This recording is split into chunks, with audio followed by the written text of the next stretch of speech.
Hi friends, వడియాలు గోరుచిక్కుడుకాయ curry చేసేసుకుందామండి. బాండ్లీ పెట్టేసుకొని coconut oil వేసేసుకుని ఆవాలు జీలకర్ర వేసేసుకుని వడియాలు వేసేసుకుని బాగా ఫ్రై చేసేసుకుని పచ్చిమిర్చి 4 పచ్చిమిరకాయలు కోసేసుకుని ముక్కలు కట్ చేసుకుని వేసేసుకుందాం. ఉల్లిపాయలు కట్ చేసేసుకుని వేసేసుకుందాం. 2 ఉల్లిపాయలండి. చాలా చాలా టేస్టీ. బాగా వేపేసుకుందాం. సూపర్గా ఉంటుంది.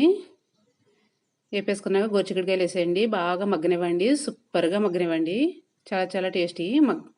ఫుల్గా మగ్గిపోవాలండి. గట్టిగా ఉంటాయి గోరుచిక్కుడుకాయలు. సాల్ట్ వేసేసుకోండి 1 స్పూను. 1/2 స్పూను పసుపు వేసేసుకోండి. 1 స్పూన్ కారం వేసేసుకోండి. గరం మసాలా వేసేసుకోండి.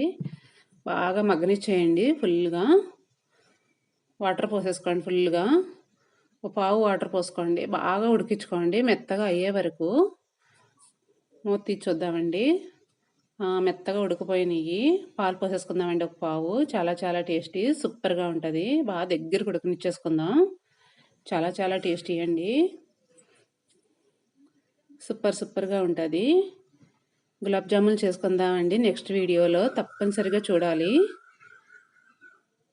ఓ బౌల్లోకి తీసేసుకుని చూడండి ఎంత బాగా మగ్గిపోయిందో. చాలా టేస్టీ అండి. పాలు పోసాం కదా, బామ్మలు పిల్లలు చాలా మంచిదండి.